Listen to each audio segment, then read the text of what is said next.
भारत की वास्तुकला। बच्चों, आपने बहुत सी कलाओं के नाम सुने होंगे, जैसे कि चित्रकला, संगीत कला, मूर्तिकला आदि। ऐसे ही एक और कला है वास्तुकला। इस कला का संबंध भवन निर्माण से है। दुनिया के 7 आश्चर्यों में से एक ताजमहल वास्तुकला का सर्वश्रेष्ठ नमूना है। आइए जानते हैं अपने देश की इस अनोखी कला के बारे में। भारत विविध कलाओं का देश है। इस दृष्टि से यह विश्व में अद्वितीय स्थान रखता है। प्राचीन काल में भारत की समृद्धि अपनी चरम सीमा पर थी। इसी के अनुरूप कलाओं में भी भारत की उत्कृष्टता सर्वमान्य है। अभिव्यक्ति ही कला है। बाहरी जगत की भिन्न भिन्न वस्तुओं का जो प्रतिबिंब मनुष्य के मन पर पड़ता है, उसकी सौंदर्यपूर्ण अभिव्यक्ति ही कला है।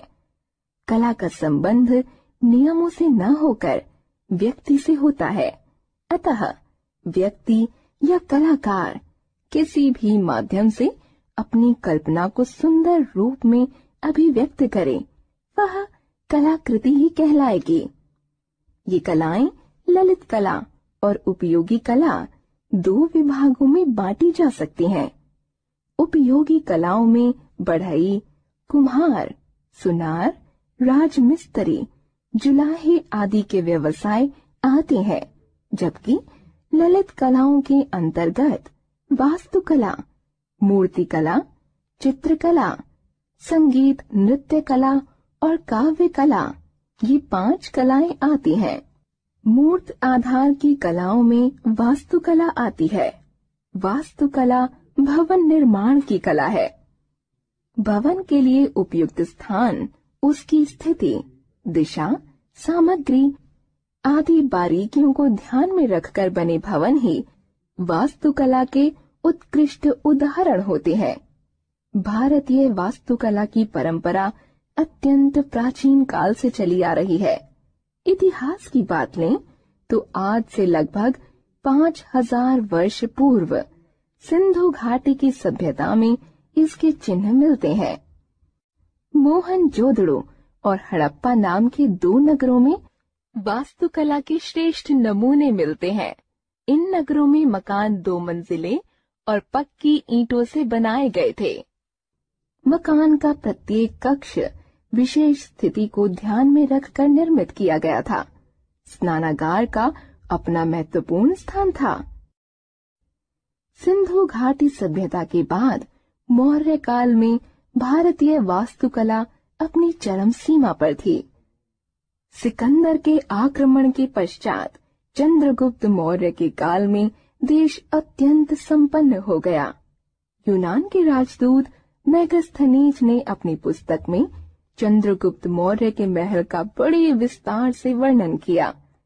इस महल के खंभों पर सोने और चांदी के बेल बूटे बने थे और उन पर अनेक रंग बिरंगे पक्षी अंकित थे। केवल राजमहल ही नहीं, साधारण लोगों के घर भी बड़े बड़े खुले आंगन वाले और कलात्मक होते थे। बौद्ध धर्म के प्रभाव स्वरूप अनेक स्तूपों का निर्माण हुआ।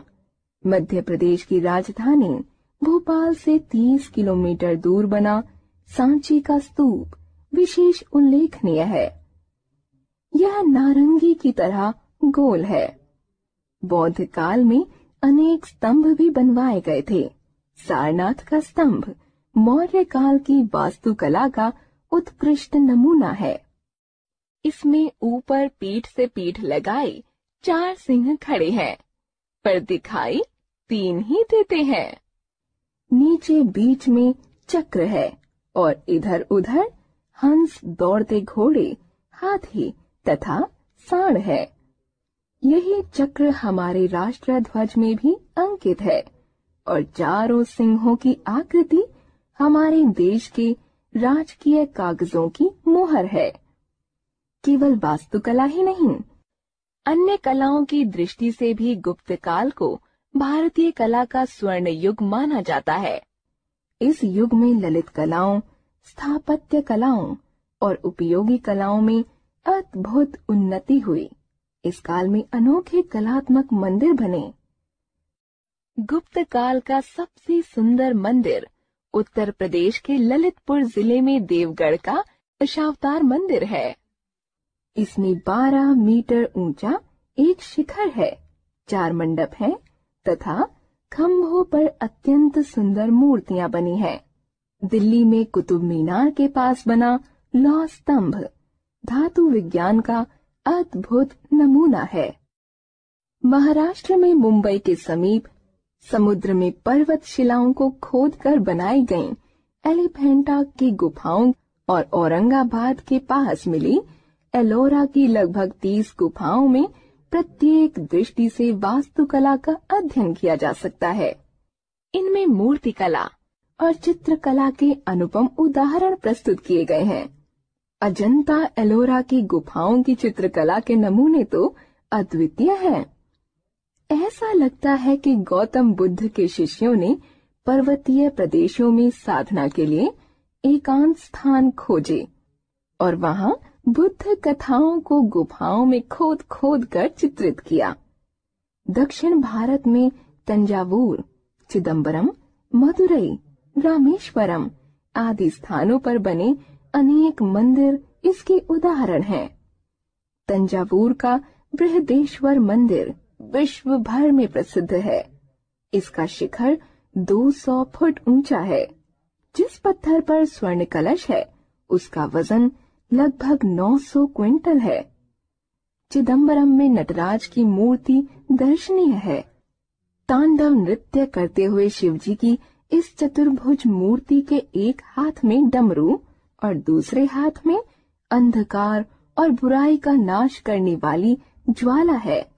मदुरई का मीनाक्षी मंदिर अपनी सुंदरता और भव्यता के लिए प्रसिद्ध है। विश्व भर से पर्यटक इन मंदिरों को देखने के लिए आते हैं।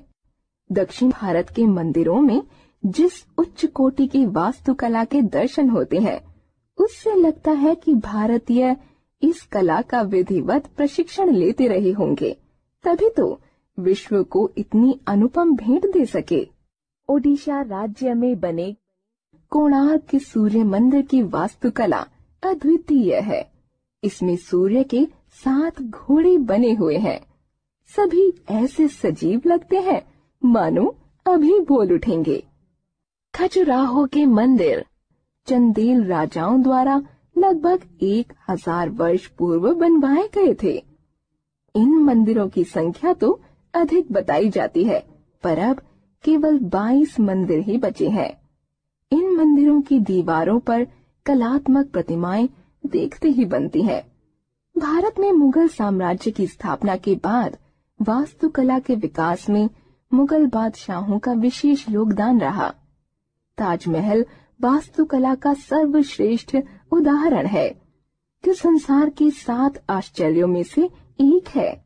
फतेहपुर सीकरी स्थित बुलंद दरवाजा संसार का सबसे ऊंचा दरवाजा है। वास्तव में मुगल काल को वास्तुकला का स्वर्ण युग कहा गया है। उसी समय दिल्ली का लाल किला भी बना। अमृतसर स्थित स्वर्ण मंदिर भी वास्तुकला की दृष्टि से अनुपम है।